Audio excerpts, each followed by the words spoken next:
From the National Newsroom of the Canadian Press, I'm Rob Westgate. Donald Trump's trade war targeting Canada and Mexico is in full swing, but some sort of compromise could be coming that would lessen the impact. Before Trump spoke to Congress last night, Commerce Secretary Howard Lutnick hinted at a possible easing of the tariffs. In an appearance on Fox Business, he said that the government was working on a deal that might be announced today. Details are few, but Lutnick made it clear there would not be any full pause on the levies. Meanwhile, U.S. President Donald Trump delivered the first speech of his second term to a joint session of Congress last night. Reporter Mary Bruce says the speech touched a little bit on the imposed tariffs. He really tried to defend his tariffs, making clear that, yes, while he, admits that there may be some adjustment, there may be some disturbance, so Americans may need to brace for some economic pain here, as he has said in the past, he launched a full-throated defense of why he feels that these tariffs are ultimately good for America, saying they will enrich the country. Out east, Canada's smallest province is calling Donald Trump's tariffs on Canada very sad. PEI Premier Rob Lance says the trade war means the average person will certainly pay a price. He says his government will be seeking new export markets for island goods and will double its number of trade missions. To help local businesses, Lance said he'll also press to have tolls for the Confederation Bridge and the ferry that links PEI to the mainland removed.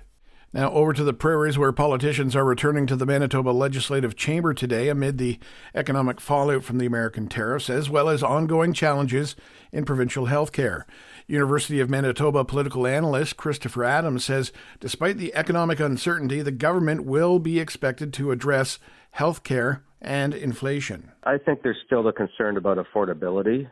I think there's still the concern about health care correcting problems in the healthcare system. So I don't think they can ignore them, and I don't think they were ignoring them before. Premier Wab Kinew says the tariffs imposed by U.S. President Donald Trump will be a serious economic headwind as the NDP government prepares for its spring budget.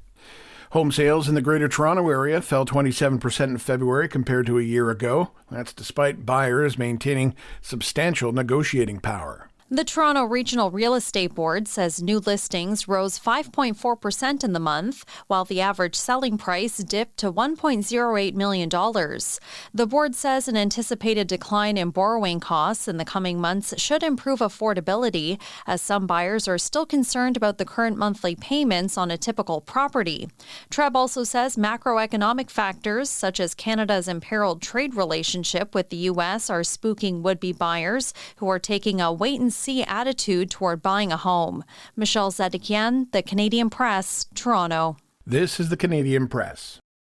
In sports, starting in the NBA where a record has been set, LeBron James has become the first player in league history to score 50,000 combined points in the regular season and postseason. The 40-year-old superstar was already the top scorer in NBA history in both regular season play and playoff action. The Lakers beat the Pelicans 136-115. Elsewhere, the Toronto Raptors edged out the Orlando Magic 114-113.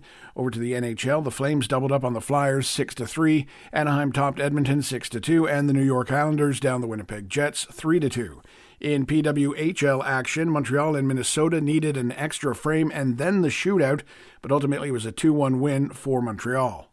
And Mike McEwen of Saskatchewan keeps on rolling at the Montana's Brier in Kelowna, BC, rocking the winless Aaron Bartling from the Northwest Territories 14-2. McEwen improves to 6-0 in Pool B action. From the Canadian Press, I'm Rob Westgate.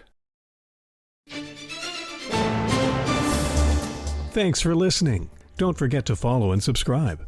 For more of today's top stories, visit thecanadianpressnews.ca.